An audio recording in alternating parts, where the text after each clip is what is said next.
Welcome to the Color Money Podcast. It is Bowman Keedy, and I'm really excited today to be joined by my amazing co-hosts, Julia, Emmerich, and Daniel, for another conversation about money, wealth, and impact in the Black community. And we're super excited today to be joined by someone who I've had the privilege of seeing operate over the last number of years, someone who I have a tremendous amount of respect with for Anthony Kimble. So Anthony, thank you for joining us.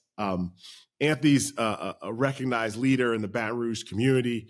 He's the founder and managing partner of Kimble Properties, which is a real estate investment development company. He's been a really avid mentor, I know, in his community with youth basketball and other programs. Anthony is an amazing guy. He's a serial entrepreneur. He is a passionate and dedicated social activist, and he's somebody who is making a difference every single day in the world today while building an amazing company. So we're really excited to have you with us today, Anthony. Thanks for joining us.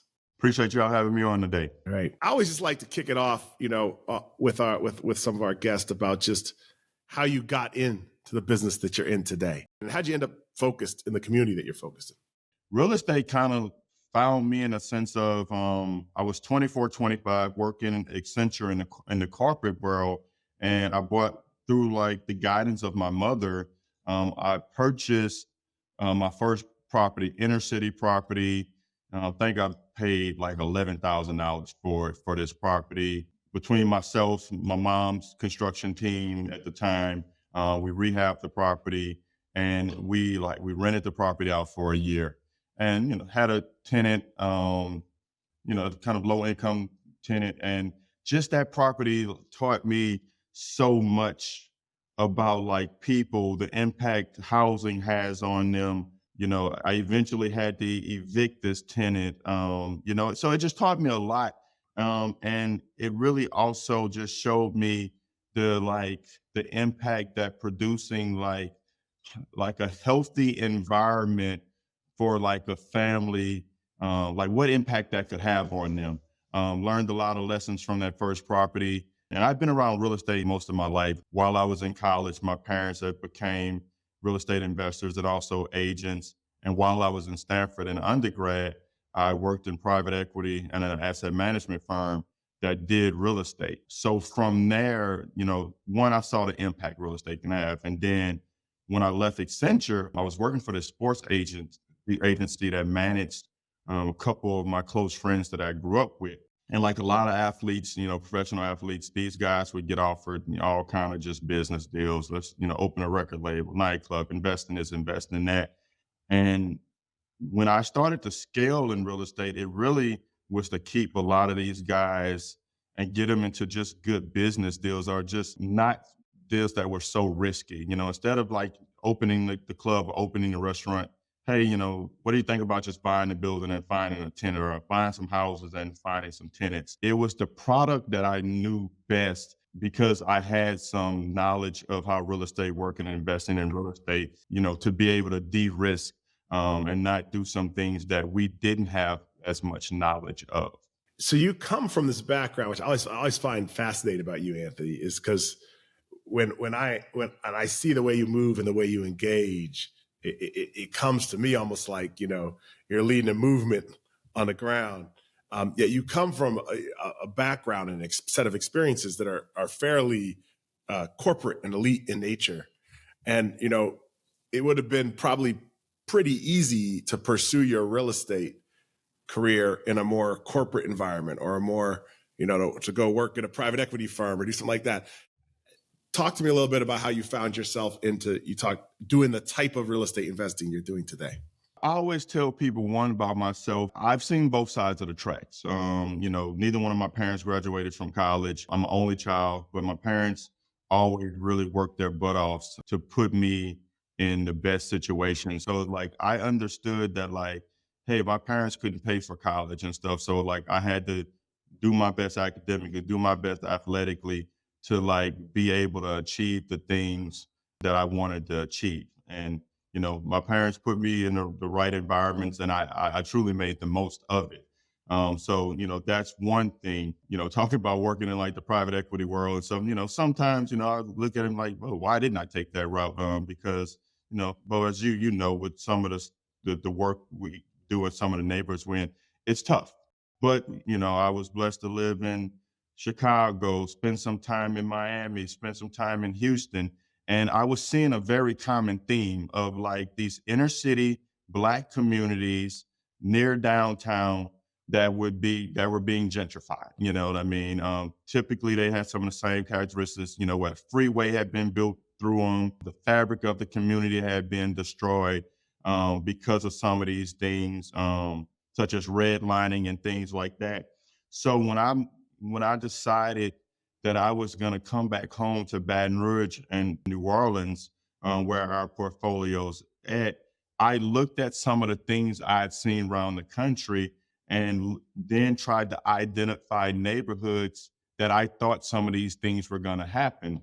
Um, it really got sped up in New Orleans as far as how the urban core of New Orleans was gentrified when you talk about Katrina and how that storm impacted the urban core and what things resulted from that. And then looking at this South Baton Rouge neighborhood, it just had a lot of the characteristics I had seen in Third Ward Houston, um, places like South Dallas, Oak Cliff, some of these neighborhoods, Midtown Atlanta. So I'd seen some of these neighborhoods that were near downtown, freeway built between them, typically smaller pockets, where Black communities were between like white wealth, say downtown and like the Garden District or this uptown type area. So that was how we identified the community that we work in Baton Rouge and the communities that we work in New Orleans, through some of the things I've seen in other cities that were, maybe 10 or 15 years ahead trend wise of what we're seeing in, some of these communities in these smaller to mid-sized cities that we work in Louisiana. You said before we started recording, you were talking about Black flight, and we're removing the resources and we're removing the businesses and everything. But then on the other side of that, you have gentrification. So how do you win if you remove the Black people, the Black businesses that take that step up? Then we damage the community in that sense. But then if gentrification comes in, then we also damage the community. How do you win then? Within my firm, we look at that a little different as far as gentrification. Gentrification at the heart of like that word uplifting of the community, we don't feel that's a bad thing. Where we find issue is what we consider colonization, where people are only going to come in this community, buy up everything, open businesses, and the only opportunity left for the folks that are in the neighborhood is those very marginal jobs. And that's the thing I think a lot of people, folks that look like us have issue with, is when we don't get to take part in the appreciation of our neighborhoods or take part in any role within these businesses that are coming that's going to be able to uplift our financial situation. And when you look at what's happened at a lot of, our bigger markets around the country, as far as our historic Black neighborhood, it's more what we call within my firm is like colonization, where we don't take part in any of that uplift. So a question about that, Anthony, you make a good point, and you say it so eloquently, but for a lot of people, particularly, imagine we're selling a house to a first-time home buyer or somebody like that. The first thing that most of those people want to do is buy a house outside of where they're currently living, which is typically a lower income area. They say, I want to get out of here and buy a house anywhere but here. And for a while, that fascinated me because it was fine for you to live there and rent it, but it's not fine for you to live there and own it. And so how do you reconcile those two thoughts or those two theories? I want to buy something, but not here because maybe there's drugs or gangs or whatever, violence, whatever it may be.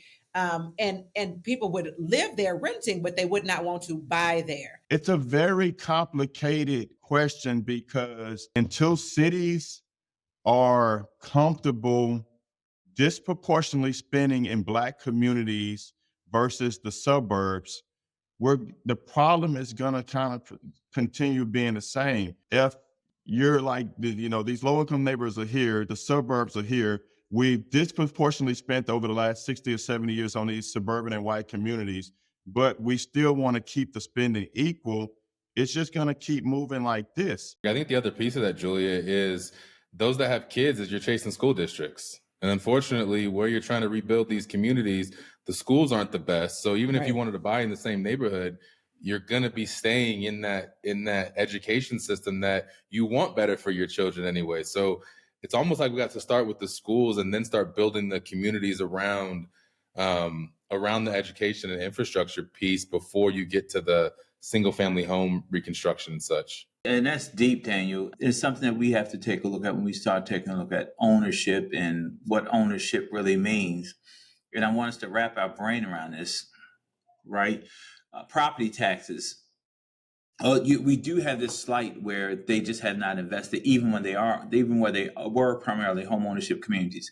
Now, when they flip to a tenant-based community, it changes the whole perspective and conversation even worse, because property taxes pay for municipal services, right? Property taxes pay for police, property taxes pay for schools, property taxes pay for services. When you have a tenant-based community, the political structure does not even recognize that tenant-based community because they don't feel like they have to, because the residents in that community don't pay taxes. So therefore, they don't feel like they should give the services to those residents when you really take a look at it. When you flip that and you go to a homeowner-based community, there's a little more attention paid because, number one, it's been proven that homeowners vote more than tenants vote typically. The tenants don't pay property taxes, so they're not even entitled to the municipal services because they don't own the property. And so now you have this thing where you have a tenant-based community that's completely disconnected because the political structure does not even recognize them as a viable voting bloc, which is crazy. But I'm going to go into a situation in D.C. Remember when they raised the theater over on M Street? Mm-hmm. Remember, there were some apartment buildings in front of the theater. When they wanted to raise the theater, the tenants at the apartment building went to the city council. They said, we don't want, and we oppose them raising the theater. Well, they lost because the city and the developers said that you all are tenants. If the landowner and the building owner does not complain about blocking the views, we don't have an issue. The tenants couldn't complain because the tenants didn't have a stake in the community. So whatever happened with the theater was going to happen with the theater unless the building owner complained. Yeah. So Emmerich, I want to piggyback off of this and then shift to a topic that I think is relevant to this. So Part of the conversation of what you just said, right, is this question of ownership.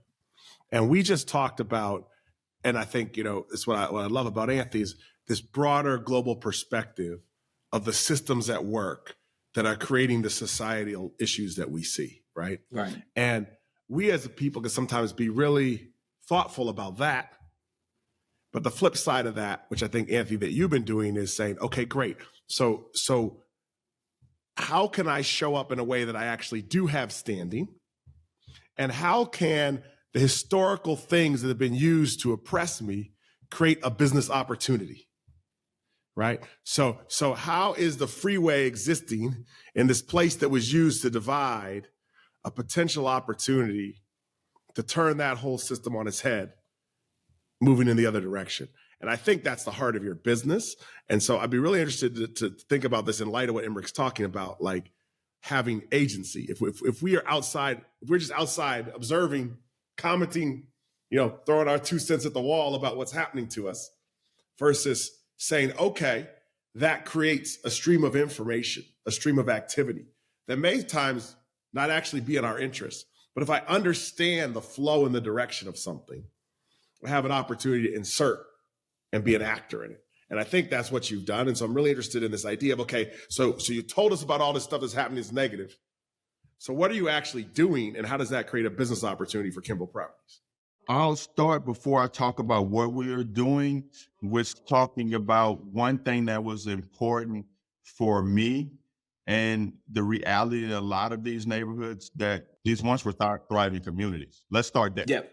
So we're not recreating the wheel, because a truth I believe is if you don't know where you came from and that you once were great, it's hard for these kids to believe that they can be great, because a lot of times especially in a neighborhood like South Baton Rouge, you ask a lot of the youth today, they don't realize South Baton Rouge used to be a thriving Black community that with like some greats have come out of this neighborhood.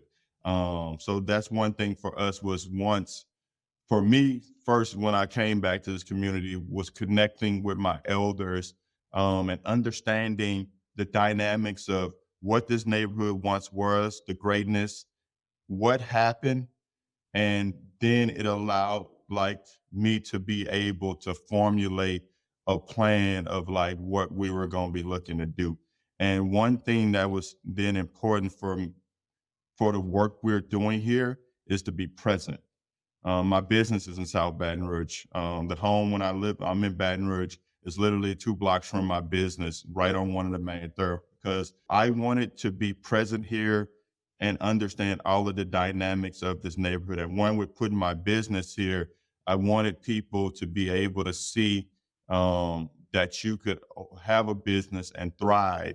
And if I'm going to be making money in this community, I wanted to be here, which was interesting because my mom salutes everything I do. But when I told my mom I was moving to South Baton Rouge, that was the first time my mom got concerned.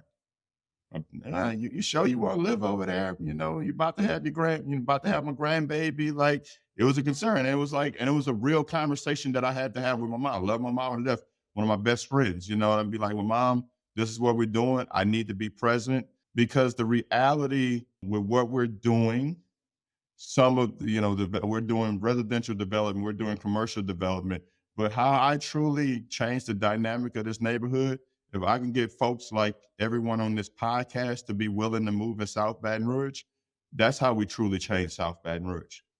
Because the reality of when, that kid next door tells me that he's interested in working in the development world or wants to be a real estate agent, and I know Bo, and Bo lives on the same street, and Bo sees this kid, and just from that, being present and seeing each other and having more conversation, it's a lot easier to get that kid his first internship and open opportunities up for him. But like Daniel said, but at what expense, right? So agreed. Yes, if we all move to the same community to uplift the community from the inside out, at what expense are we expected to do that? For example, I moved out of the hood. It took me a lot of time to get my 2 kids out of the hood. It was a lot of money I had to save up, and then I actually did, when I got married, we intentionally moved back because my husband at the time was running for public office and the ward or whatever. And so we moved back into the hood. I believe it's one of the worst things I ever did, because it put my youngest son in an environment that he had no business being in. Right. So I love the idea of the collective of moving into the community, but at what expense, when it's going to potentially put you in a school district that is not the best school district for your kids? It's going to potentially put your children in an environment where they may get into drugs and gangs and get shot. And so at what expense are we expected to, going back to your point, really solve a problem we didn't create? And that someone else should be investing in because it was systemically done. The reality of it is just 1 or 2 Anthony Kimbles don't get it done. Right. It has to be an ecosystem, has to be a collective, and it has to be a real plan. And that's what typically is lacking in our communities. And I don't say this as a negative thing, because there's so many generational traumas and things that lead to this, that it's hard for us as the people to have the cohesiveness to play the long game. Other races are planning for 2 and 3 generations. It's hard for us to plan for 2 or 3 years. And that's why when just the Anthony Kimble pops up in the neighborhood doing what he's doing, or just you move back into the neighborhood, and, because the ecosystem, the planning, hey, I'm gonna, couple of us we're gonna work the school system issue. A couple of us we're gonna work the local government issue and make sure the resources, the CDBG funds are here, the home funds are here.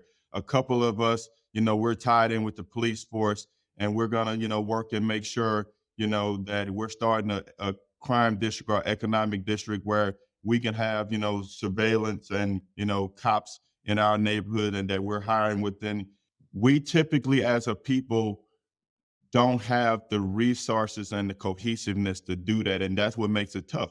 And I'll say this, I'm talking about a lot of the stuff we're doing as far as commercial development, residential development. But let me take a step back and tell you, it has been hard as hell. Like, you know what I mean? Like gut wrenching hard at times where like I've had conversations with my wife multiple times of like, what the hell are you doing? Yeah. And I've had instances where, things have happened. And, I'll tell you one specifically. I had a kid that works for me and did demo for me about a year and a half ago, get killed walking to the corner store after literally 45 seconds after me talking to him and asking him if he was coming to work that day. He told me, no, boss man, I'm chilling today. I keep driving down the street. I hear gunshots. I get a call. Lil got killed. I'm the second person on the scene trying to get his kid. To the point my staff had to tell me that day, Kimble, just go home. And part of like why I was so messed up that day, because all I could think about is my son. Like, does it make sense to raise my son in this environment? Like, does it, what am I doing to him? Who are his friends gonna be?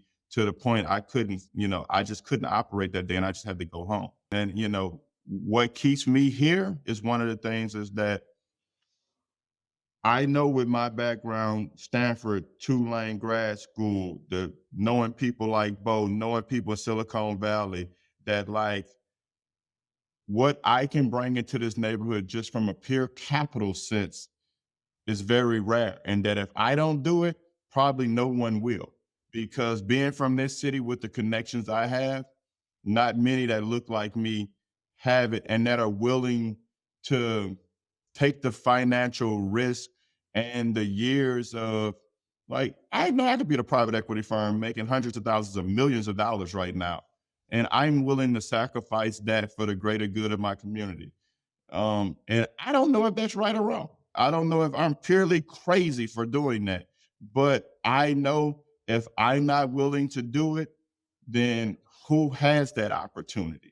Is there a way that instead of feeling like you have to do it, is there a way that we could collectively have the organizations, the governments, the things that you're saying that cause these practices and policies to take accountability and responsibility? So it's not on Anthony Kimble. It's not on your family. It's not on even if it was the six of us. And let me give you an example of what I mean. Like, I remember when they had asked the basketball player Jaylen Brown what he was going to do with his money to close the wealth gap in the Black community. And his answer was beautiful. And I was upset that they even asked the question, why is there an expectation on him to solve a problem he didn't create? So what could we collectively do instead of potentially you having to say, I don't know if what I'm doing is right or wrong? Is there something we could collectively do to have the banks, the government, the practices, the billions of dollars that created these issues be held accountable and take action instead of us individually having to solve a problem we didn't create? The easy answer is they should be. The reality of it is that's not how politics work. That's right. Yeah. You know what I mean? That's just not how it works, because at the end of the day, even when you have Black leadership, a lot of times they're not funded through Black pockets. Right. And at the end of the day, politicians move on who fund them. Lobbying works on what business is paying them. For me, it's like, do you try to empower the next generations to like infiltrate those institutions and like try to then, get those resources redirected? Or we just say we have to build our own institutions? I don't know what the answer is there. Isn't it complicated, but also kind of very complicated? Very complicated, and also though very simple, right? And this is where I'm really interested in understanding what you've learned, Anthony, in this idea that ultimately it is about economics and it is about a power structure. And until you find a way to effectively create economics through something that starts to shift the existing structure, that's the only thing that shifts. You're not going to go begging at the door of the structure, asking it to change itself to let you in. Asking is a position of weakness. Just the fact you got to be asking. So the question is, how do you use the existing structure, which I think you've started to do in some ways? It's been very difficult. But like, what are the wins in getting the economics of the existing structure to turn in your favor? We've raised about $7 million in equity to invest in the South Baton Rouge neighborhood, invested over all of our projects between probably about $25 to $30 million versus real estate. Everything from single family housing, mixed use developments. We're part of this development called Electric Depot, which is about 50,000 in commercial, 16 apartment units, host of 4 or 5 restaurants, clothing store. One of our next projects, Hotel Lincoln, we'll be revitalizing an old hotel, one of the first Black hotels in Baton Rouge, on the Chitlin Circuit. James Brown, Aretha Franklin all stayed there in its heyday. We'll be turning that into 12 affordable units and 2 commercial bays. I'm sitting in my home office called Legacy on 14th Street, 6,000 square foot office space, event space. We have 9 offices here, 4 different companies, small event space, conference room right in the heart of South Baton Rouge. So we opened this office space about 4 years ago to bring, businesses like mine and other businesses and have them operate. We also have a nonprofit, Step Up Louisiana, which does a bunch of voter registration and other things within the community. We're actually about to open a resource center in this space through a nonprofit called Metromorphosis. There'll be telehealth options and other just services for folks in the community. We have I think we're up to 19, probably about 40 plus residential units in this one community. Yeah, so we're geographically focused. Probably 90% of our portfolio is right in the South Baton Rouge area. Inner city historic Black neighborhood, between downtown and the Garden District. Freeway built through the heart of the community. I live here, work here. So, and the other great thing is like, I'm seeing other developers come in this neighborhood.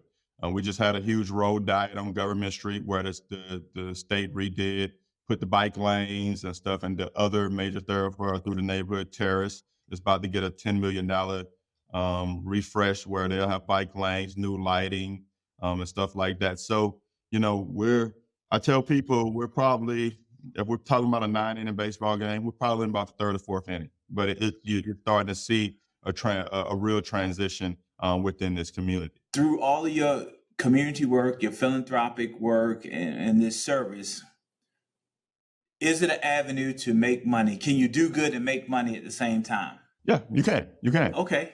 Yeah, you can. Can you make good money and do good at the same time? You can. Okay. And I just want people to know that. So in that space of inspiration, people don't say, well, I hear all these good things he's doing. He's living over there. Is he making any money? The answer is hell yeah, Anthony making money, and he's doing good, and he's changing the community. He's having an impact. So that's an inspiration for more people to just explore the possibilities. That's how you get more than 2 Anthony Kimbles. Yeah. Right. We are unfortunately running up against our time, but it's been an amazing conversation. And maybe we'll have to have you back sometime to get into the tactics of what you're doing, because we've really covered a lot of the global piece. But one of my takeaways is that it's a structure and ecosystem that got us to where we are today. And it's an evolved structure and ecosystem that's necessary to bring us to where we could be tomorrow. And so I think the question for all of us that we've had opportunity to talk about today is, what are the actions and things we can do that start to shift that ecosystem? And how can we do that in a way that is appropriately resourced, that can build wealth for ourselves and for the communities in which we live and work? And it's just great to have you with us, Anthony, and to share with us your perspective and all the amazing work you're doing. Keep fighting the good fight, brother. Oh, we'll do that. We'll do that, man. Appreciate you all, man. Appreciate you all you having me on today. All right. Thanks a lot, Anthony. Thank you, Anthony. Y'all take care. This podcast is for general informational purposes only. The views, thoughts, and opinions of the guest represent those of the guest and not KWRI and its affiliates, and should not be construed as financial, economic, legal, tax, or other advice. This podcast is provided without any warranty or guarantee of its accuracy, completeness, timeliness, or results from using the information.